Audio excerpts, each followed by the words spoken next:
Stack it up, go to 6-2. Not much has changed in the sleepy little town of Bonifay. Nestled off Interstate 10 in Florida's Panhandle, this rural country is known more for its slow southern style than for murder. They kill people by various means, for unknown or no reason. It was a long time ago, more than 2 decades, but there are folks here that still remember the moment when an ill wind blew through town. I remember that she was killed at home, and later on they said that probably a man got off the train and went out there and done it. Geraldine Peoples, just 18, was coming home from the grocery store. And they heard her drive up. Inside, her killers waited. The girl couldn't defend herself. She was 2 hands full of groceries, walked in, and they were caught in the house, commenced to shoot her. But they didn't want to get caught. A month later, Brenda Burton, a wife and mother, was found stabbed to death in her bathroom. The next month, a few miles away in Chipley, Ruby McCary was shot through her screen door. 3 murders in 3 months. It was as if a wave of evil washed over this town, then, just as quickly, went away. Just down the road on Interstate 10, newly elected Sheriff John McDaniel got a call from his officers to respond to a robbery in progress. We had an armed robbery. We think we've got 1 trapped in the building. We may have 1 down. We're not sure what we've got. The robbery was at a gas station just outside of Marianna. It was early in the morning, December 15th, 1980. I arrive at the scene, and I get out, and as I'm starting to approach the little store, one of the officers comes toward me, and the look on his face was just unbelievable. And he said, "We've got 1 down." So I kept moving forward, and as I did, I began to see the opening of the door, and I saw a man's feet, and then I saw some trousers, and then I saw a man with a goatee, and it was my father. He had been beaten with a tire iron and shot. Sheriff McDaniel's father died hours later. 250 miles east on I-10, the Jacksonville Police Department had its hands full. 8 unsolved murders over 3 years, including Deborah O'Quinn. This was a case of an 18-year-old young lady that was sexually battered and stabbed to death in her apartment over in the south side of town. Her body wasn't initially recovered. It was recovered almost a year later at a dump site, and she was actually skeletal at the time, so a lot of your potential physical evidence associated with the body was gone. A trail of crime from one end of Florida to the next, seemingly unrelated, all unsolved, destined for the cold case file. The 8 murders in Jacksonville, the women in Bonifay, the sheriff's father. You want to solve every case, especially one that involved one of your family members. Not once in nearly a decade did police suspect they might have a serial killer in their midst. Not once could they have imagined 2 killers working together, roaming the countryside from coast to coast. The idea was beyond belief. But in my experience dealing with serials, working them, interviewing them, they tend to stay in a certain methodology with slight changes because it's a learning process along the way. They get a little bit better at it. They get a little more comfortable with it. This is different. This is bizarre. Could we have another possibility? They killed at random. No evidence, no motive. In Oklahoma, a woman was stabbed 42 times. A woman strangled, then raped in Louisiana. A little girl abducted at gunpoint in Illinois. But the most explosive and most publicized case centered around the kidnapping, torture, and beheading of a wide-eyed, freckle-faced little boy named Adam Walsh. I always say if you could order the son out of a catalog, that would be the little boy you would order. And I loved him more than anything in the world. John Walsh and his wife Reve have replayed that day over and over. One moment, Adam is playing video games at a Sears store. The next minute, he's gone, vanished. There were shoppers all around, even a security guard. It was the middle of the day, yet no one really saw much of anything. Unfortunately, none of them panned out, and We really don't think we have a good, solid witness that saw what happened to Adam.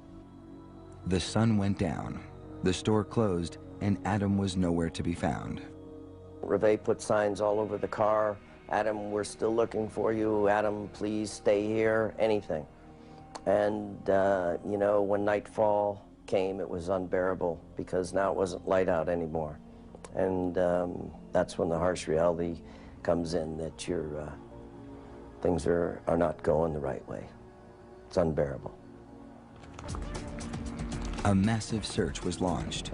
Helicopters looked from above, while friends of the Walshes, even strangers, walked through fields, combed the area, hoping for a sign or a clue, but none came.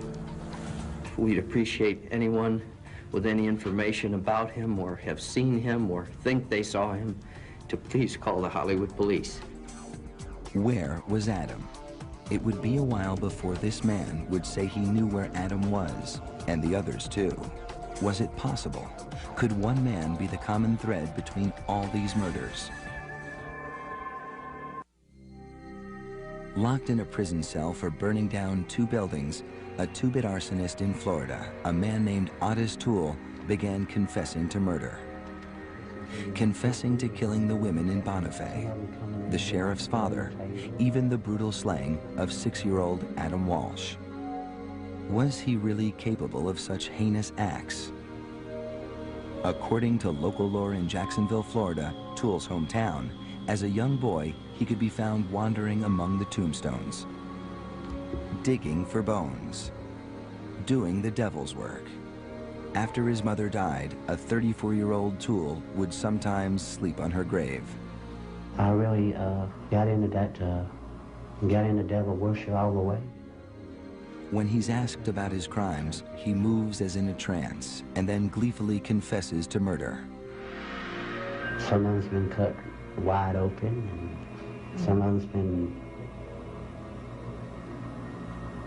with a head, arms, and legs, and all that cut up. Detectives searched his face looking for a sign of the rottenness inside, looked into his eyes, and swore they saw Satan himself. I mean, his background is such that if you saw this man walking down the street, you're probably going to pick up the phone and dial 911. OTTIS TOOLE was born March 5, 1947 in Jacksonville, Florida. He was raised in a neighborhood of boarded-up houses and little opportunity. OTTIS was the youngest of 5 kids. According to prison records, his alcoholic father deserted them, and his mother admitted she couldn't handle him. He had no education. He couldn't hardly read. I mean, and he was just kind of limited to what he could do. He had an IQ of 75, barely able to read and write. He ran away from home when he was 9. By 13, Toole was busted for breaking and entering. He was in and out of boys' schools. He survived on the street by selling himself, and he could be found dressed in female attire. Antisocial personality, some sexual deviance, illiterate, transient kind of lifestyle. He was homosexual and would just float around from relationship to relationship. He had no morals. Toole had no morals. It was obvious. Toole was trouble with a capital T, and trouble seems to always find trouble. So it was no real surprise when he hooked up with a convicted murderer, Henry Lee Lucas. They met at a soup kitchen in Jacksonville, soon became lovers, and moved in together at Toole's mother's house. Lucas had killed his own mother when he was 23. They had nothing to do but travel around and roam around. And apparently they had no gainful employment, and they just went around stealing and moving on, trying to stay ahead of the game. And what a deadly game they played until their capture in 1983. Lucas was arrested, convicted, and sentenced to life in prison in Texas for the murder of 9 people. Toole was picked up for arson in Florida. Now they played with police, sending them down a dozen different pathways, drawing pictures of their victims, and boasting about their murders. Well, I've killed by strangulation, I've killed by knifings, I've killed by hit and runs, shootings, robberies, hangings, every type of crime, I've done it. it became a gruesome game of one-upmanship. Some of them would be shot in the head, and back of the head, and behind the ear, and in the chest. And it's just like going out and butchering a hog, really. There's no difference. Lucas bragged to police that he killed more than 600 men, women, and children. TOOLE claimed 125 victims. Some of them would be choked to death, and some of them would be beat it in the head with a tire tool. It was all horror beyond belief. The tale they spun was incredible, but their confessions raised more questions than answers. My father was laying in the floor right inside this door. 8 years after his father was shot and beaten to death at this Florida gas station, Sheriff John McDaniel was no closer to solving the mystery.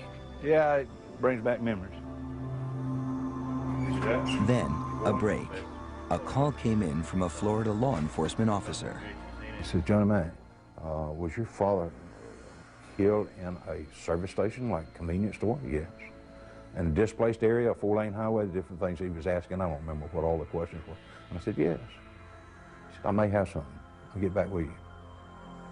Sitting in separate prison cells, first Lucas, then TOOLE confessed to police that they murdered Sheriff McDaniel's father.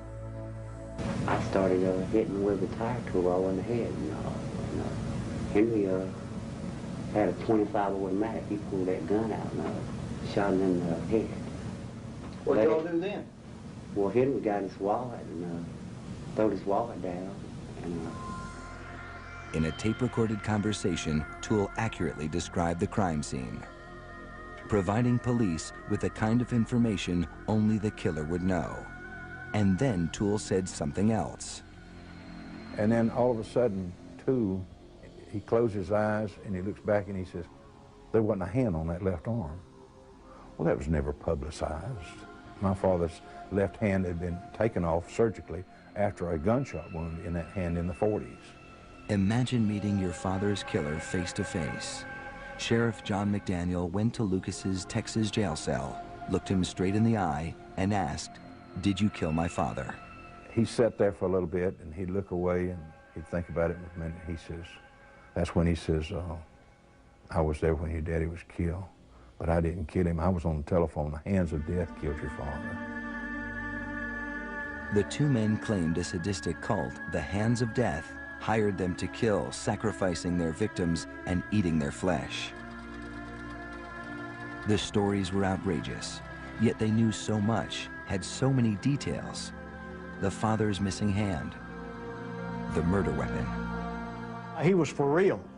It was for real. It was not, he couldn't have been making this up.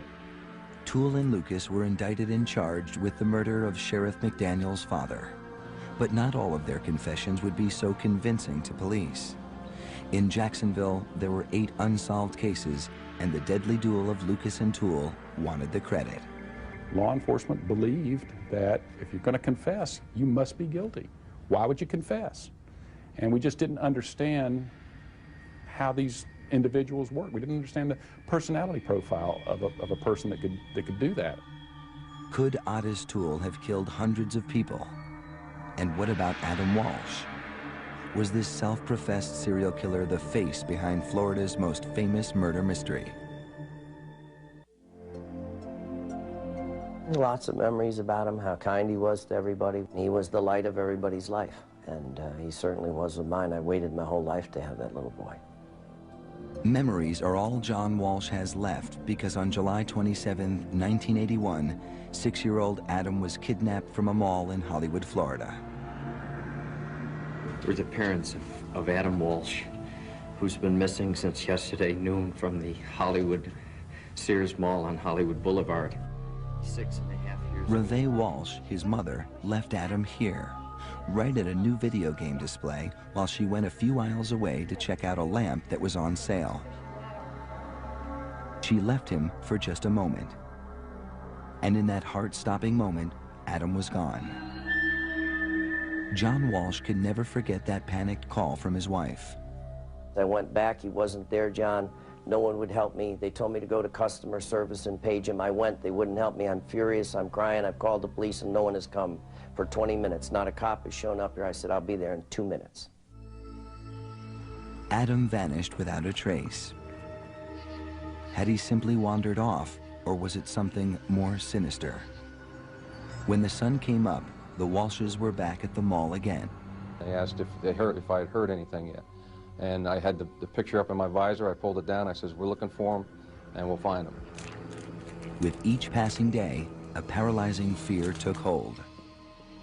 I am prepared to offer a substantial reward for any information leading to the safe giving up of Adam. And to any of the people out there that might be holding Adam, we are prepared to negotiate ourselves with them for a safe release of Adam. Police were baffled. How could a little boy disappear from a crowded store in the middle of the day? The parking lot full of shoppers. The police station just across the street. Who could pull off such a crime and not leave a single clue behind? Then, 2 weeks later, a grisly discovery. The worst that we could have imagined happened. Adam's head was found in a canal about 125 miles north of the mall. We think we gave it our best effort to bring him back. I just wish it had a happier ending. Adam evidently was too good for this world. He was much greater than this world. What kind of a monster could commit such a wicked act? The Hollywood Police Department began to search for suspects, beginning with a list of known sexual predators, and then moved closer to people who might have known Adam. A lot of murders are perpetrated by people that have association with the victim of some sort, whether it be family or close friend. So it's obvious that anyone close to Adam was a person of interest, so to speak, and that included the parents, John and Rebe. Rumors ran rampant. The Walshes were brought in for questioning, given a lie detector test, and then cleared. Adam Walsh's killer was still free, roaming the streets. This person is fully capable of doing it again. John Walsh had no idea how prophetic those words would be. 2 years later, a two-bit arsonist behind bars for burning down a couple of buildings in Jacksonville, Florida, would drop a bombshell. He claimed he wanted to come clean about the murder of a little boy. He made admissions that he had killed a young boy from the Fort Lauderdale area and killed him and took him and dumped his body. Very similar to what we believed happened with Adam. What he recounted, the things he said he did, were enough to make even the most hardened cop's blood run cold. In his words, Adam just came willingly with him to a certain point, to where he decided that he was safe to grab him without anyone seeing him and threw him in his car. He said that July afternoon, he locked Adam inside his 1971 Cadillac and drove off towards his home in Jacksonville. Along the way, Adam started crying, so he punched him in the face. At some point, he pulled off the road, used a machete, and decapitated Adam. He said he drove around with Adam's head and eventually tossed it into a canal. Adam's head was found at mile marker 130. His body was never recovered. This little boy had no chance when faced with so deranged a killer as OTTIS TOOLE. If he met anybody on the street, they'd be scared of him. He was a weird-looking individual. The way he carried himself, the way he looked, the way he communicated. TOOLE wrote letters to the media and Disney World, boasting about his evil acts. The words are chilling. I'm the man who kidnapped, raped, murdered, and cut up Adam Walsh. I really love to rape and kill, and I'm awfully good at it. Maybe the best in the business. He even wrote Adam's father. I read the letter and threw up in the bathroom when I was showed that letter. I mean, here's a guy that admitted to me in a letter that he had murdered my son. I have the letter. what he did to him, and he wanted to $5,000. Was it an evil boast? How many had TOOLE and his partner actually killed? How could the police be sure? I absolutely believe in evil. I've met it firsthand. I've experienced it firsthand. I believe that good and evil walks this planet.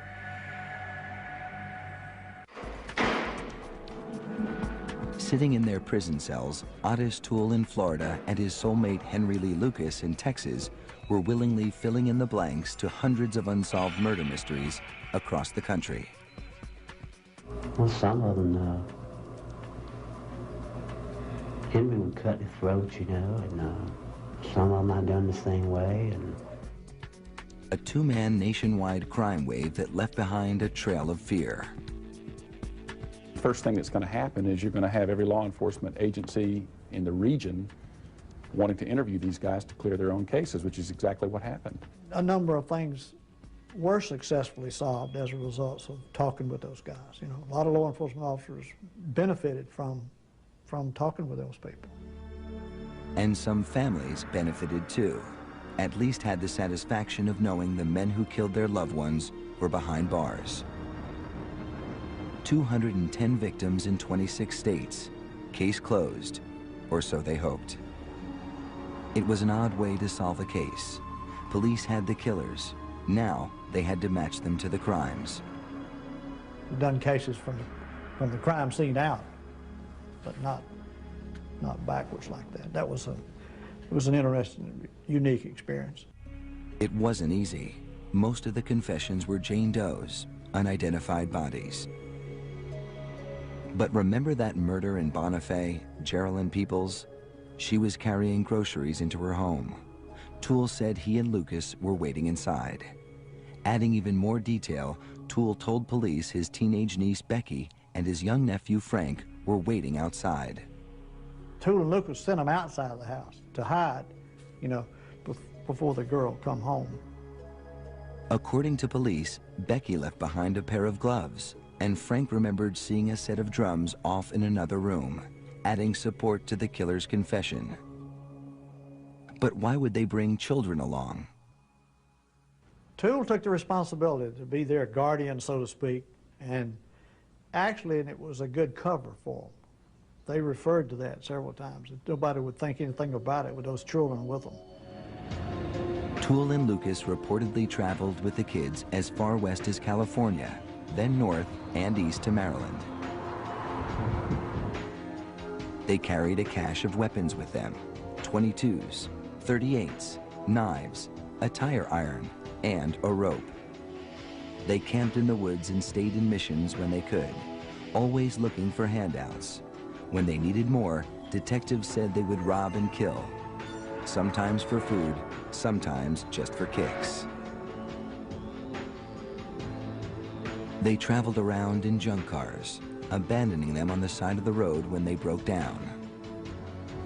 Then they'd ride the rails back to their home in Jacksonville, Florida. From their prison cells, Lucas and TOOLE took police down their bloody trail. The cops didn't know what they had on their hands. I heard some of the details regarding the homicides. It made Charles Manson sound like Tom Sawyer. Why were they talking? Was it an attack of conscience or something more cynical? Police flew Lucas across the country and took TOOLE on local field trips to the scenes of their alleged crimes. For men who saw only prison walls, they were living a high life. He liked to feed him good, and he would point out a Kentucky Fried Chicken place. he liked chicken because he never got any in prison. The cops, the killers, and the media got caught up in a feeding frenzy. Everyone wanted more, and TOOLE was eager to oblige by bumping up his murder count. Well, I'm done quite a bit by myself. How many did you do by yourself? I'd say about 125. Now what is he? He is now the center of national attention, regional attention, and he feels good about it. I mean, he's now gained something that he's never gained in his entire life, and that's validation and recognition and praise for doing the right thing. The two no-account drifters basked in the glow of celebrity. They wanted to be together. They were lovers. They believed that if they could get put in jail together, they could live as homosexual lovers in jail, have all of this sensationalism and notoriety, and essentially be the king of the hill in prison for the rest of their lives. That was a motivator. Maybe we can come up with Lucas and Toole as being a suspect in your particular area. In 1984, police officers formed a task force to examine the killer's confessions, looking for answers to hundreds of unsolved cases. There was little, if any, physical evidence to link Toole and Lucas to the crime scenes. It was the 80s, and there were no DNA matches. The confession was the key to most cases. A confession was considered to be the best and highest piece of evidence that you could actually have on a person at the time. So, and it was fairly common for law enforcement everywhere in the country. The confession was the bread and butter of the case. Yet some of the stories didn't add up. The killers seemed uncertain about key facts of their crimes. Still, Toole and Lucas kept talking to anyone willing to listen. Each confession was more sensational than the last, more unbelievable. The only way to find out the truth was to uncover physical evidence, something the police had largely neglected to do. Confessions led this case, these particular cases where I think that hurt by not pursuing all of the leads and physical evidence and other evidence at the time. Yet there was some solid evidence left in the very neighborhood where the murderous pair had lived. Not a bloody weapon, but a paper trail. A payroll record, canceled checks that would prove if Toole and Lucas were telling the truth. The answer would come back to haunt investigators in the Adam Walsh case.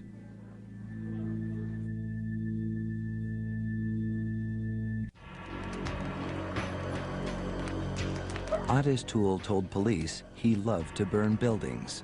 He's an arsonist, we know that. Getting caught for burning down 2 boarding houses sent Toole to prison for 15 years. But it was a confession by his partner in crime, Henry Lee Lucas, that sent Toole to death row. Lucas telling, sort of implicating Toole as setting this fire intentionally, kind of piqued the detectives to reopen that particular case. Lucas claimed an elderly man who had died in the fire was someone Toole knew, and the arson was premeditated murder.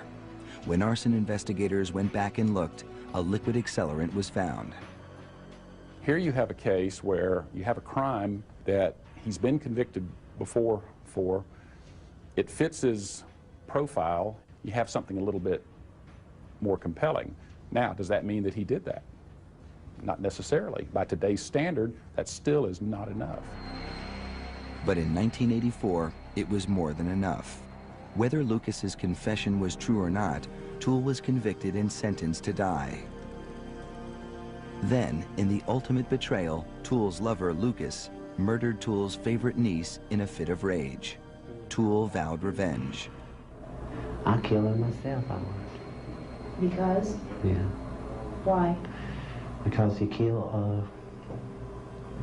my own flesh and blood, and I know how it feels now, you know.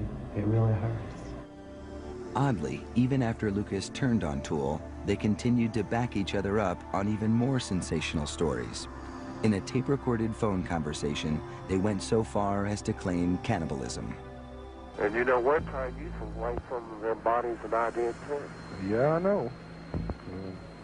That cutting up like meat, you know. Well, I've seen bodies cut up worse than you've ever seen a body cut up. Tastes like real meat when it got barbecue sauce on it, don't it? Well...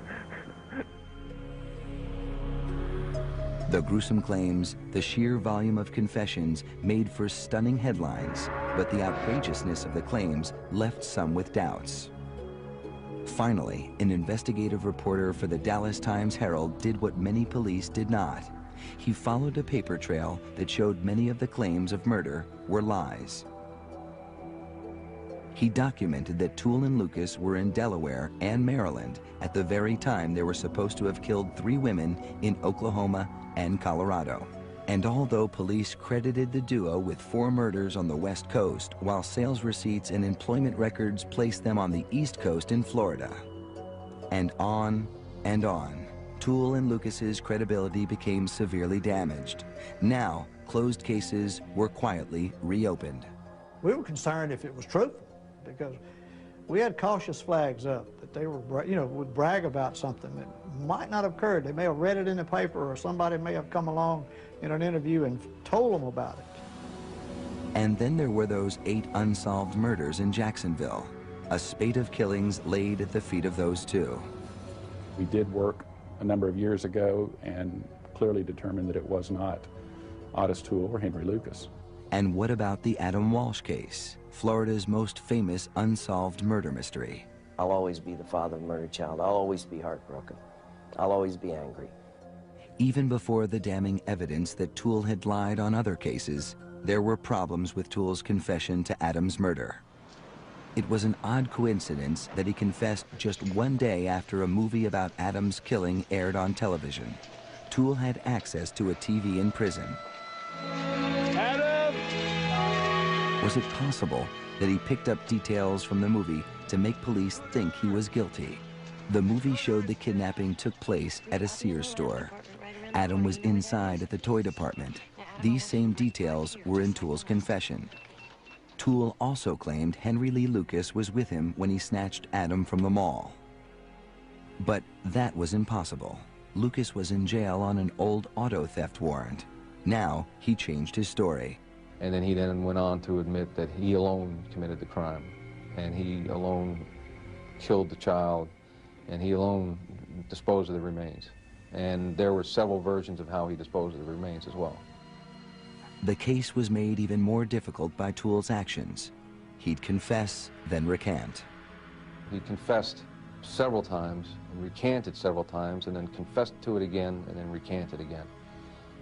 That's a problem, especially since you can't place that person, being OTTIS TOOLE, with physical evidence. You can't place him anywhere, anywhere in this crime. OTTIS TOOLE told other prisoners in the prison, because I talked to them, they said he loved to play with the cops. He loved to play with them. He'd give them enough information to make them serious, and then he'd recant it and watch them scramble around like idiots. Was it a game? To find out, police tried to trick him by driving him around and showing him different sites where Adam might have been kidnapped. Toole passed the test.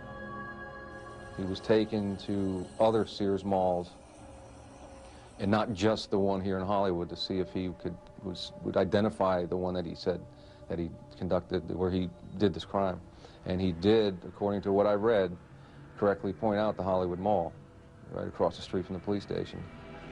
Detectives said he did have access to a weapon, a machete or bayonet, and it was the type of weapon that was used to kill Adam. There were similarities in the instrument that we believe were used, how many times he needed to strike the body to do what eventually happened with the body. And the medical examiner said Adam had been punched in the face.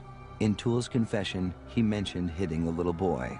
There was similar trauma to the remains where he indicated that he had struck the child. Detectives tracked down the car Toole said he used to kidnap Adam. The vehicle was recovered, and it was impounded, it was tested, it was, evidence was attempted to be recovered from the vehicle, and it was in fact bloody carpet that was in fact recovered from the back seat of the vehicle.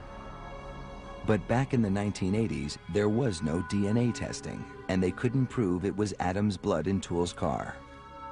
Without the murder weapon, an eyewitness, and with Toole's recanting his confession, the police didn't believe they had enough to charge him with murder. But really, to God's truth, I really didn't kill that kid. I really didn't kill that kid. John Walsh doesn't buy it. He doesn't think Toole is a mass murderer, but believes Toole killed his son. He was a penny-ante little chicken. He's only famous for killing Adam. That's all. That's all. He didn't kill 50 victims, 100 victims. He wasn't smart. He didn't do this. He didn't avoid police. He was a stumbling, bumbling, low-life drifter who happened to pick the wrong little boy. Truth or lies? OTTIS TOOLE admitted he killed 100 people, maybe more, then denied killing one little boy. Really, to God's truth, I really didn't kill that kid. I really didn't kill that kid.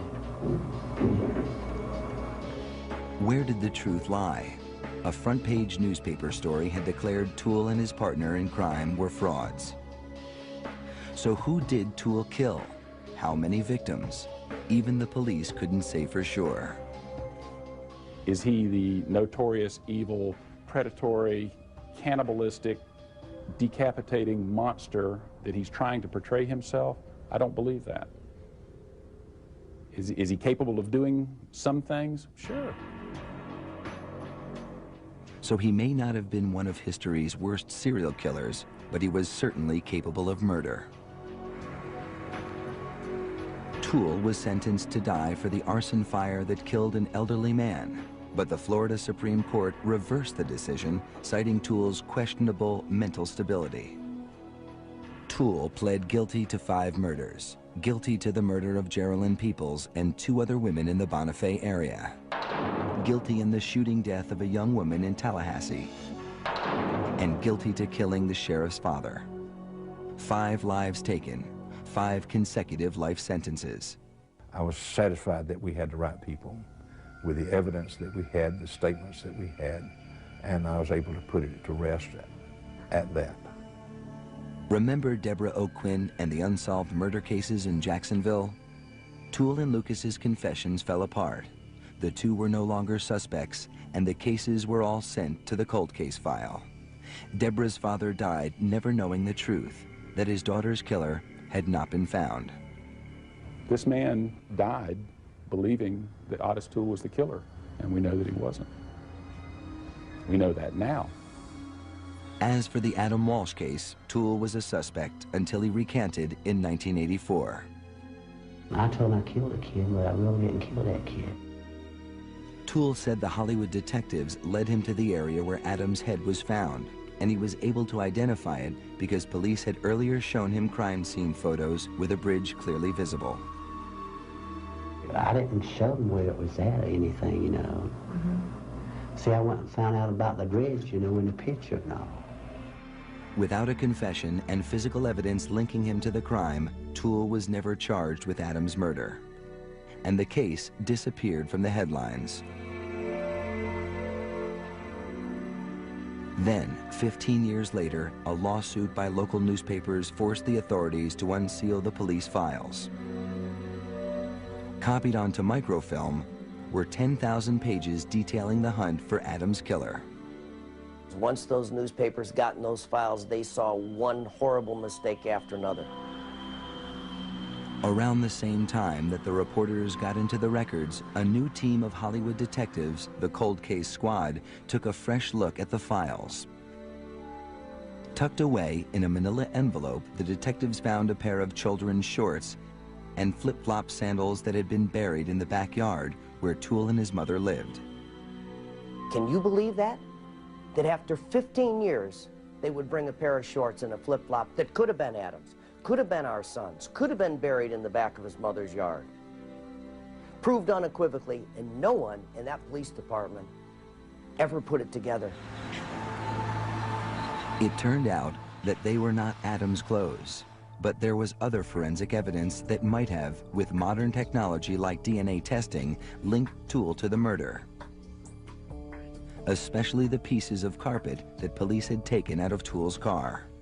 And there was a blood-soaked piece of carpet in the back of that Cadillac. Blood-soaked. That OTTIS TOOLE said that he decapitated Adam in the back seat. Where was that blood-soaked piece of carpet? Unfortunately, it was lost. A miscommunication between the crime lab and the Hollywood police led to it being misplaced and possibly destroyed. That was the ultimate piece of evidence in this case. Right there, it's lost. It's gone. In fact, the car itself, a potential source of hair and fibers, was also gone. It was junked back in, I believe it was the early 90s. It was sold and resold and sold again. It was traced to a junkyard that it's impossible to find it now. What kind of police work is that? In the biggest unsolved murder case of a child in the history of Florida, you lose evidence, unexcusable. Absolutely unexcusable. You lose a car, how do you lose a car? One final mistake. Hollywood's cold case team says it wasn't told that OTTIS TOOLE was close to death with cirrhosis of the liver, a lost chance for one last interrogation. You would like to think, as an investigator, standing next to his deathbed, that you would be able to convince him, knowing he's going to die, to cleanse his soul, that you as an investigator could convince him to come clean, so to speak. OTTIS TOOLE, a man who once confessed to killing hundreds, chose to remain silent. He had pled guilty to killing 5 innocent souls, but had left the families of other victims in anguish, left to wonder, always questioning. Had TOOLE killed their loved ones? Whatever the answer, TOOLE's secrets were buried with him. He died in prison on September 15th, 1996. OTTIS TOOLE deserved the horrible death that he got. He should have had a worse death, and I hope he burns in hell for the rest of his life. On a summer day, Adam Walsh was taken and brutally murdered. That's all anyone can say for sure. Who killed Adam Walsh remains a mystery.